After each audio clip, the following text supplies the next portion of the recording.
Yeah, I want to talk about the over engineering in a minute, but I want to go back to something you said.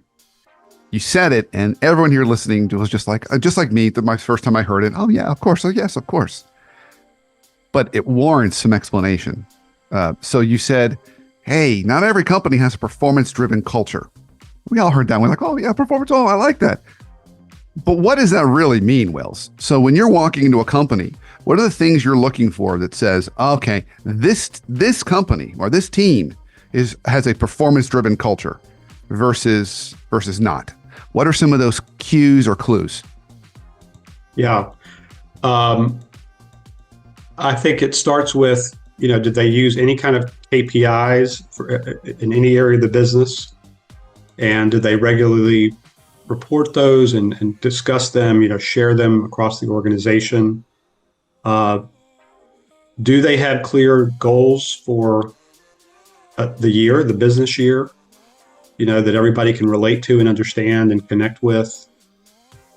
Do they have a communications plan in place? What level of communication is taking place across the organization?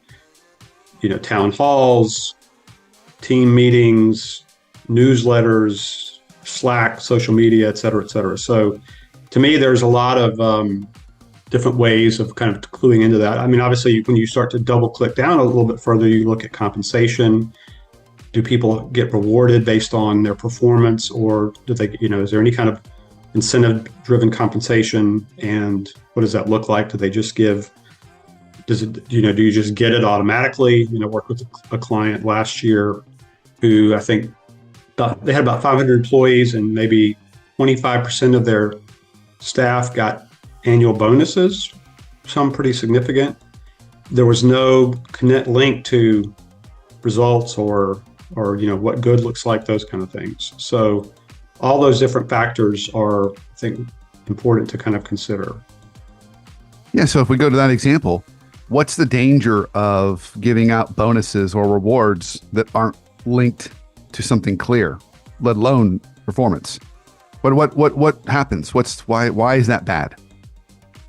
Well, I think you have people, I mean, obviously I'm a big believer that, ultimately human nature is good, but I think you do have people who are going to game the system because they know that they can kind of skate along and, and deliver C work or C minus work and still get 20% of their salary in a bonus. Or they can be a bad actor. They can be, a poor people manager, treat people poorly, and they know they're not going to be held accountable for that.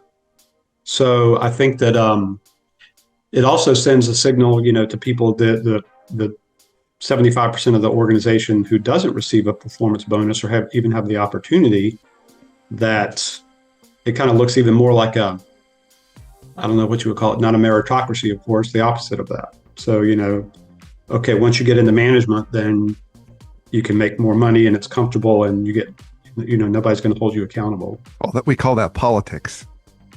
Yes, exactly. Yeah. Okay. So you gave us a nice blueprint, which we'll talk more about practical execution of in a minute. But you said, gosh, performance-driven culture, KPIs. We start with that, and regular reporting of those. So there's a status update. So you think about our friends. Sharing. We think of our friends in retail. They have it baked in just as part of being in the retail culture. They share the store's performance on a daily basis. Every morning, they review the performance of the store or stores the day before. So that's a great example of a culture that's kind of got that baked in. Clear goals that are relatable and understandable. So we've got those clear goals kind of corporate wide. There's a communication plan. So we're regularly providing status updates, communicating how we're doing as an overall group. And then compensation being tied to performance. So I think you've got I love that kind of structure and flow. Now you mentioned also, you said sometimes it's over-engineered. Yes. What does that look like? How do we overcomplicate this? Yes. So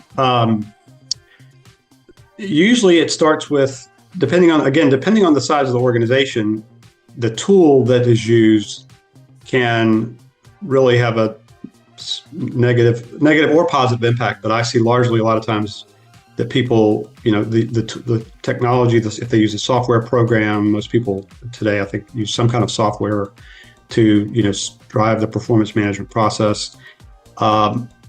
They get into kind of letting the tail wag the dog, maybe sometimes in terms of how the system works, and you've got to force your process to meet the system. And somewhere in there is a happy medium that, you've got to have the manager, the individual sets their goals, draft goals, and then they submit for manager review, and then it comes back and they get into this game of ping pong, virtual ping pong without ever having actual discussions, or they have very surface level or brief conversations because the tool is just saying, we got to check the box and sign off all my goals by this date. So that's one thing. I think, again, back to this idea of too many goals, and you see people with 10, 15 goals, annual goals,